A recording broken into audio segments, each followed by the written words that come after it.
24 ঘন্টার মধ্যে যদি আমরা কোনো প্রতিকার না পাই তাহলে পরবর্তী বৃহত্তর কর্মসূচি আমরা দিব। তখন কিন্তু এই আন্দোলনকে আর থামানো যাবে না।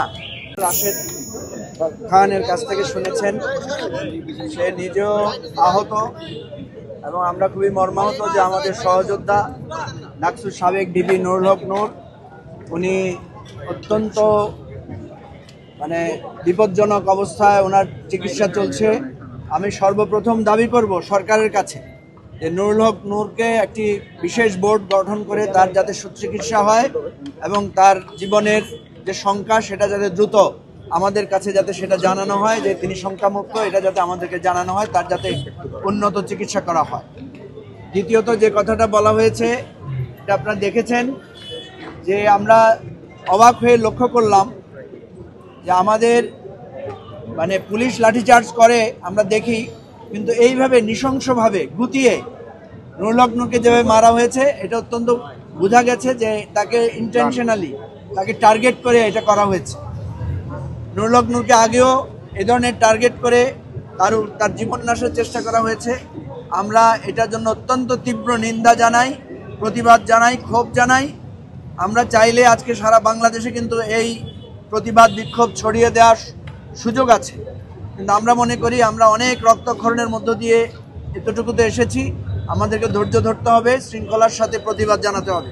সেজন্য আমরা যে 24 ঘন্টার সময়সীমা গণ অধিকার পরিষদের পক্ষ থেকে দেওয়া হয়েছে আমরা তার সাথে পূর্ণ সংহতি জানাচ্ছি এবং আমরা এর প্রতিবাদ নিন্দা ইতিমধ্যে জানিয়েছি এবং আমরা আগামীকাল একটা সর্বদলীয় সভা ডাকার আমরা একটা উদ্যোগ নিব, যাতে সবাই মিলে আমরা এই ব্যাপারে আমরা স্পষ্ট কথা বলতে পারি। আমাদের কথা অত্যন্ত স্পষ্ট, যারা হামলা করেছেন, যারা এই ধরনের নৃশংস নির্যাতন করেছেন তাদের ছবি ফুটেজ আমাদের কাছে আছে। তদন্ত করতে 6 ঘন্টায় যথেষ্ট। 6 ঘন্টার মধ্যে তদন্ত করে আমরা চাই তারা কি পদক্ষেপ নিয়েছেন সেটা আমাদেরকে জানাবেন। তারপরে আমরা 24 ঘন্টা সময় দিয়েছি। ডক্টর আসিফ নজরুলের সাথে আমরা এতক্ষণ কথা বলেছি, উনি আমাদের সামনেই উচ্চ প্রশাসনের উচ্চ পদস্থ জায়গায় কথা বলেছেন, উনি সেনা প্রধানের সাথে কথা বলেছেন, স্বরাষ্ট্রমন্ত্রী উপদেষ্টার সাথে কথা বলেছেন এবং আমরা আশাবাদী যে উনি আমাদের দাবিগুলো পৌঁছিয়ে দেবেন। আমরা আসিফ নজরুলকে জানি, উনি অতীতে আমরা যখন বিপদগ্রস্ত ছিলাম সব সময় তিনি আমাদের পাশে ছিলেন, যার কারণে আমরা মনে করি যে কয়েকজন জুলাইয়ের চেতনা এবং অঙ্গীকারকে ধারণ করেন উপদেষ্টা পরিষদে তাদের মধ্যে আসিফ নজরুল অন্যতম। সুতরাং এখানে অনেকে আমাদেরকে মাথা ঠান্ডা রাখতে হবে, আমাদেরকে মনে রাখতে হবে যে আমাদের অনেক দীর্ঘ পথ পাড়ি দিতে হবে এবং 111-এর একটা ষড়যন্ত্রতে বারবার ঘুরপাক খাচ্ছে। সেটা আমি রাশেদের কাছ থেকে শুনেছি যে কেউ জুলাই নিয়ে কটূক্তি করেছেন হামলা করার সময়। এটা অত্যন্ত অ্যালার্মিং বিষয়।